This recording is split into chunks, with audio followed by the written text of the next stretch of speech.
तो जैसा कि ब्रेक से पहले हमने आपको अपडेट किया, पश्चिम बंगाल से जुड़ा ये विवाद सीबीआई वर्सेस राज्य सरकार, सुप्रीम कोर्ट ने इसी मामले में आज बड़ा फैसला दिया है। वो ये कि सुप्रीम कोर्ट ने अपने फैसले में ये कह दिया कि कोलकाता के पुलिस कमिश्नर जो कि राजीव कुमार हैं, जो कि एसआईटी के हेड हुआ करते थे, उस वक्त जो शारदा चिटफंड घोटाले की जांच चल रही थी, वो राजीव कुमार सीबीआई के सामने पेश हों और पूछताछ में पूरा सहयोग करें। साथ ही सुप्रीम कोर्ट ने अवमानना मामले में मुख्य सचिव, डीजीपी और पुलिस कमिश्नर को नोटिस जारी किया है। 20 फरवरी को तीनों को पेश होने के लिए कहा गया है। अब सवाल ये उठता है कि कोलकाता पुलिस कमिश्नर को सीबीआई के सामने पूछताछ के लिए पेश होना पड़ेगा, वो भी बंगाल के बाहर। तो फिर ममता बनर्जी इस फैसले को कैसे नैतिक जीत बता रही हैं, ये बड़ा सवाल है। और कानून मंत्री रविशंकर प्रसाद ने क्या कहा है, ये सुनिए।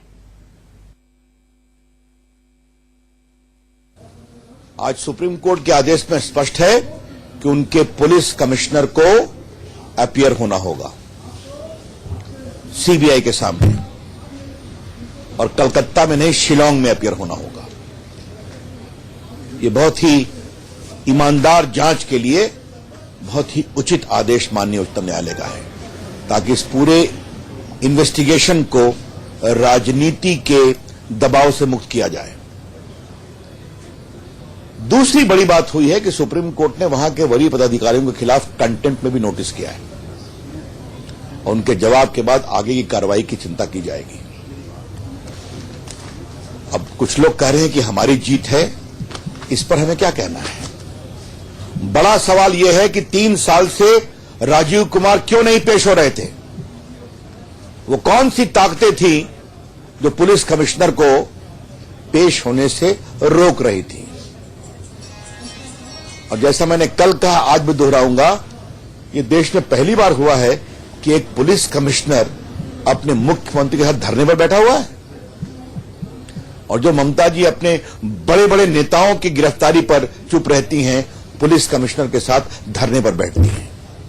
इसका मतलब है राजदार या तो बहुत जानते हैं या एविडेंस को मैनिपुलेट और डिस्ट्रॉय किया गया है। तो अब वो आएंगे, जांच ईमानदारी से हो, बड़ी बात है, होना भी चाहिए।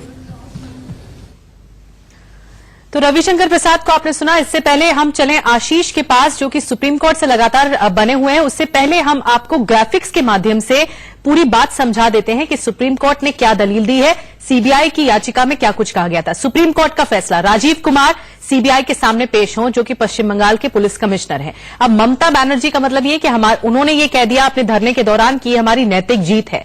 वो किस आधार पर नैतिक जीत बता रही है, ये बड़ा सवाल है, क्योंकि पश्चिम बंगाल सरकार के लिए बड़ा झटका जरूर है सुप्रीम कोर्ट का फैसला। राजीव कुमार से पूछताछ में राज्य सरकार को क्या राज्य सरकार ने अब तक क्या किया है, ये भी सवाल किया है। और फिर राजीव कुमार सीबीआई के सामने पेश हों, ये सुप्रीम कोर्ट का आदेश है। और अब राज्य सरकार की तरफ से ये सामने आया कि हमने पूछताछ में पेश होने के लिए कभी मना नहीं किया था, और इस तरह से एफआईआर में राजीव कुमार का नाम नहीं है। ये दलील राज्य सरकार की तरफ से ममता बनर्जी की तरफ से दी गई थी। अब हमारे साथ लाइव जुड़ चुके हैं आशीष सिन्हा, जो लगातार इस पूरे मामले को कवर कर रहे हैं सुबह से। उनके पास चलते हैं।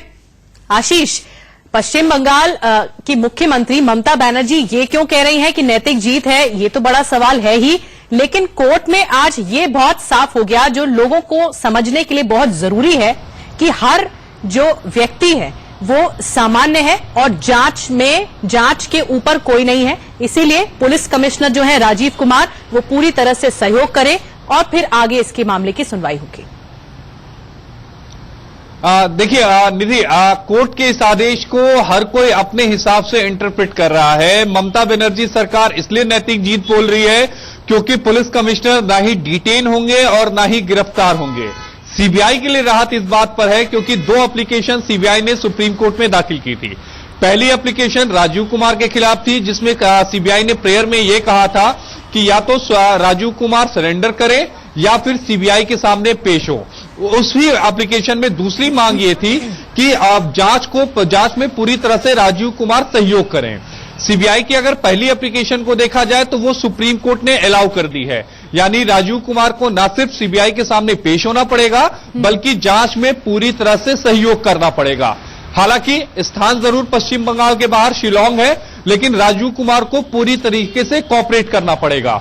सरकार के लिए झटका मैं इसलिए कहूंगा क्योंकि जो कंटेम्प्ट पिटीशन मूव की गई थी सीबीआई की तरफ से, जिसमें पश्चिम बंगाल के चीफ सेक्रेटरी, पश्चिम बंगाल के डीजीपी और कोलकाता के पुलिस कमिश्नर राजीव कुमार को जो पक्ष बनाया गया था, उस पर सुप्रीम कोर्ट ने कोर्ट की अवमानना के तहत नोटिस जारी किया है। जिसका मतलब निधि यह है कि सुप्रीम कोर्ट ने इन तीनों ही व्यक्तियों से पूछा है कि क्यों ना आपके खिलाफ कोर्ट की अवमानना के तहत मुकदमे को चलाया जाए।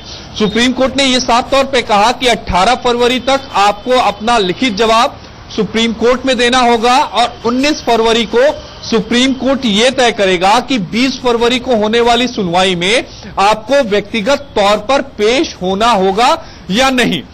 दिलचस्प बात यह रही कि अटॉर्नी जनरल ने आज कोर्ट में यह कहा कि जिस तरह से इन्होंने काम किया है, पश्चिम बंगाल सरकार ने, कोलकाता के पुलिस कमिश्नर ने, वो 2014 का जो सुप्रीम कोर्ट का आदेश है Subrata Chatterjee versus Union of India, जिसमें कोर्ट ने शारदा स्कैम से रिलेटेड सभी मामले को सीबीआई को ट्रांसफर कर दिया था और साथ ही उस आदेश में कोर्ट ने यह भी लिखा था कि जो राज्य सरकार होगी और पुलिस होगी वो जांच में सहयोग करेगी।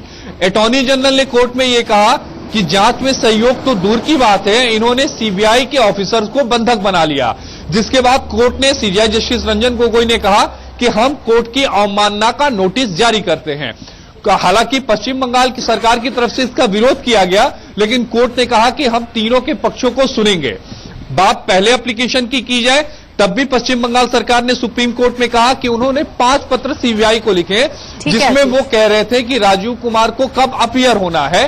हालांकि कोर्ट ने राजीव कुमार को अपीयर होने के लिए कह दिया, सुनवाई 20 के लिए हो गई, सब अपने हिसाब से अपनी पीठ थपथपा रहे हैं, लेकिन इतना तय हो गया कि कानून से ऊपर कोई नहीं है, चाहे वो पुलिस कमिश्नर क्यों ना हो, जांच में सहयोग करना ही होगा। बिल्कुल आशीष, गिरफ्तारी से तो बच गए हैं राजीव कुमार, लेकिन सवालों से बच नहीं पाएंगे। अब सीबीआई पूछताछ करेगी चिटफंड घोटाले से जुड़ी हुई जो लगातार सवाल दागे जा रहे हैं, जो सीबीआई अपनी दलील में भी कह रही है। हालांकि सुप्रीम कोर्ट ने न्यूट्रल ग्राउंड्स पर इस पूरे मामले को देखा, समझा और फिर आगे इस पर टिप्पणी की है, लेकिन राजीव कुमार नहीं बच पाएंगे अब सवालों से।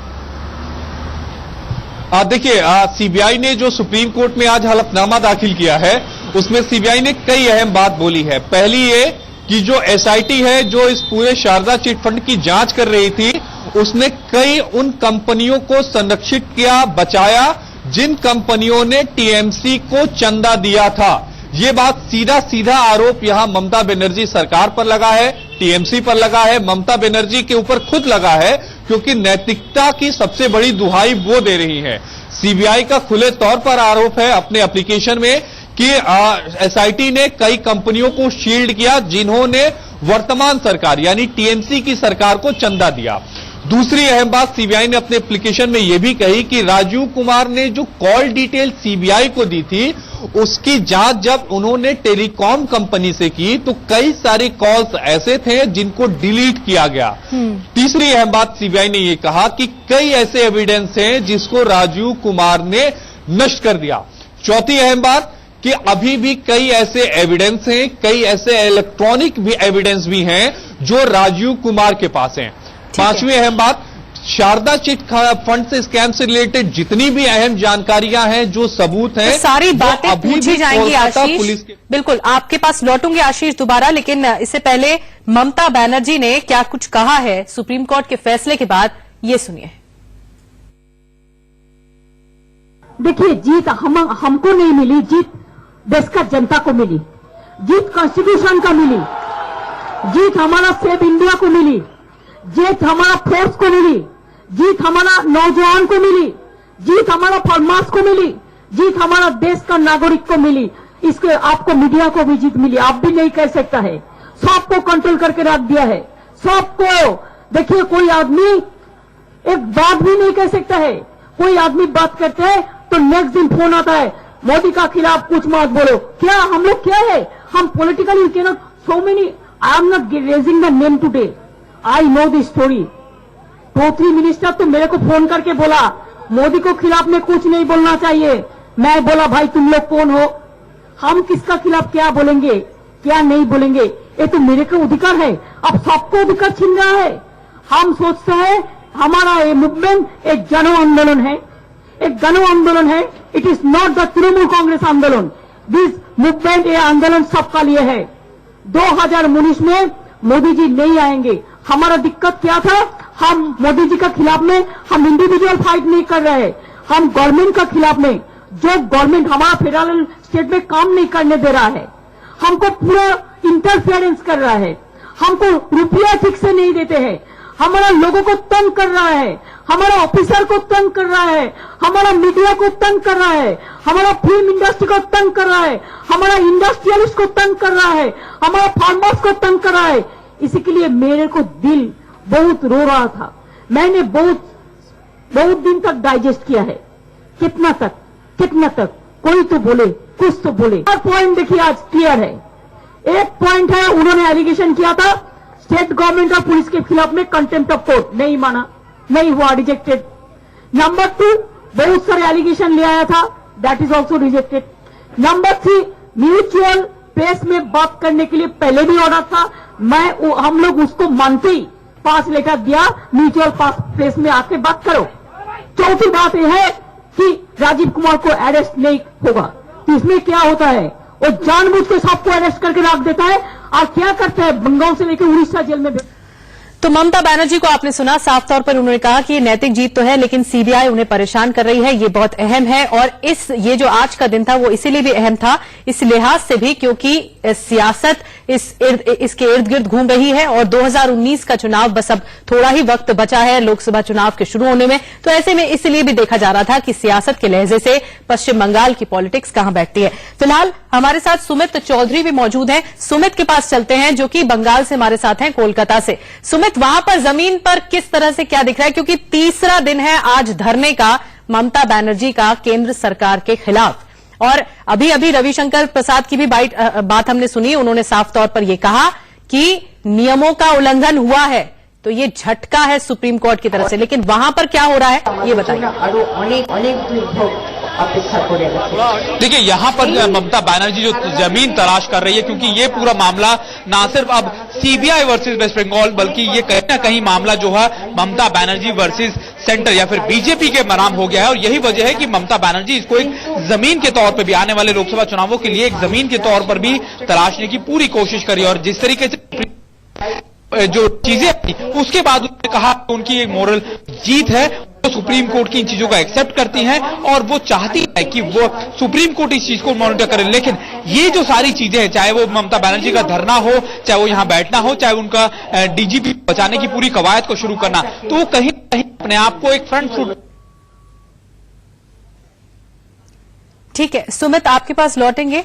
कुछ तकनीकी खराबी की वजह से संपर्क हमारा टूट गया है सुमित की वजह से। आशीष हमारे साथ लगातार बने हुए हैं। आशीष, जो सुनवाई की जो तारीख दी गई है वो 20 फरवरी दी गई है, उससे पहले ये भी बताया जा रहा है कि जवाब दाखिल करना होगा डीजीपी को और इसके अलावा पुलिस कमिश्नर को और चीफ सेक्रेटरी को, और उसके बाद फिर 20 फरवरी को पेश होना होगा, जो कि बहुत जरूरी है। जो सुप्रीम कोर्ट ने अपनी टिप्पणी में कहा है कि जांच में सहयोग किया जाना चाहिए और कोई दिक्कत नहीं होनी चाहिए। तो इसके बारे में मैं आपसे जानना चाहूंगी जो सुनवाई होगी। जी देखिए निधि, 2014 का सुप्रीम कोर्ट का आदेश था जिसमें सुप्रीम कोर्ट ने कहा था कि सीबीआई को राज्य सरकार और जो पुलिस है वो पूरी तरह से सहयोग करेगी। इसी बाबत सुप्रीम कोर्ट में कंटेम्प्ट पिटीशन सीबीआई ने मूव की। सुप्रीम कोर्ट में सीबीआई ने कहा कि हम 2014 के सुप्रीम कोर्ट के आदेश का पालन करने के लिए वहां गए थे, हमारे साथ न केवल बदसलूकी हुई, हमें डिटेन किया गया, हमारे कार्य में बाधा पहुंचाई गई।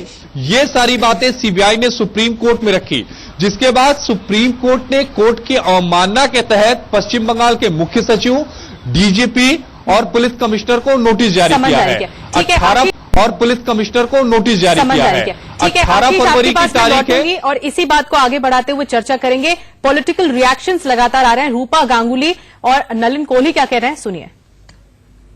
20 तारीख तक जो हमारा दोबारा सुप्रीम कोर्ट में हियरिंग है, उससे पहले राजीव कुमार जी को शिलोंग में जाके सीबीआई के सामने पेश होना पड़ेगा और सारे इन्वेस्टिगेशन में मदद करनी पड़ेगी।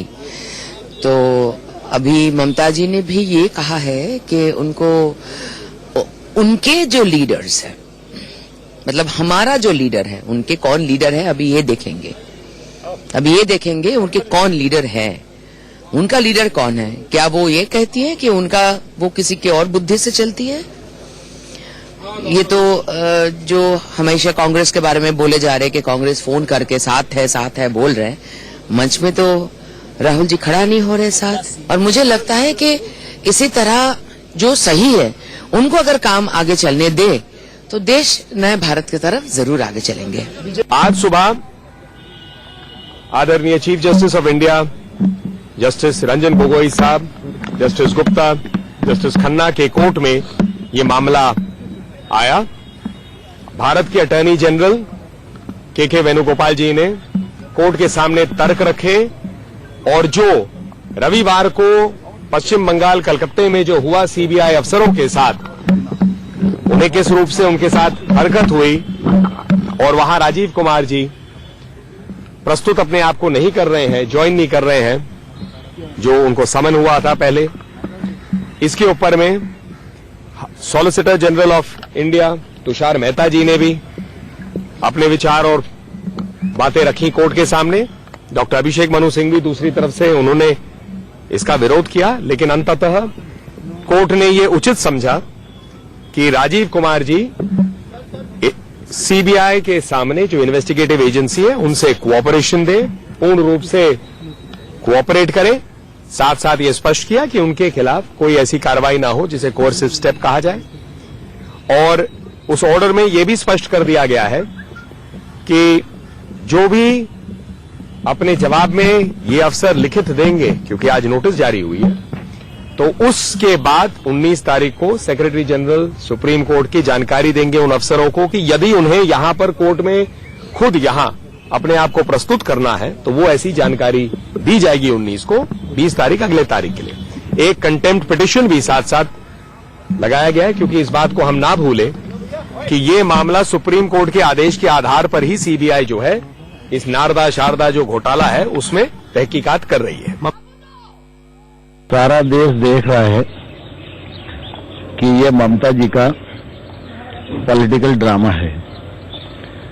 सुप्रीम कोर्ट के निर्देश पर जब सीबीआई जांच कर रही है तो राज्य सरकार का यह कर्तव्य है कि वो जांच एजेंसी को सहयोग करे और निष्कर्ष तक पहुंचने में मदद करे।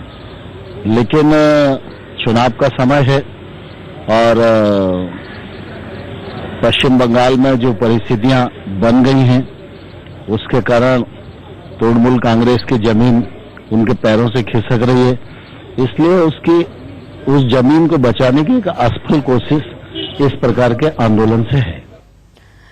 तो तमाम रिएक्शंस आपने सुने, पॉलिटिकली तमाम लोग रिएक्ट कर रहे हैं और सुप्रीम कोर्ट के फैसले के अब मायने क्या हैं, और इसी पर हम लगातार चर्चा भी कर रहे हैं। हमारे दो संवाददाता बने हुए सुप्रीम कोर्ट से, हमारे साथ आशीष सिन्हा है और साथ ही सुमित भी हमारे साथ बने हुए पश्चिम बंगाल में, जहां तीसरा दिन है आज धरने का ममता बनर्जी का।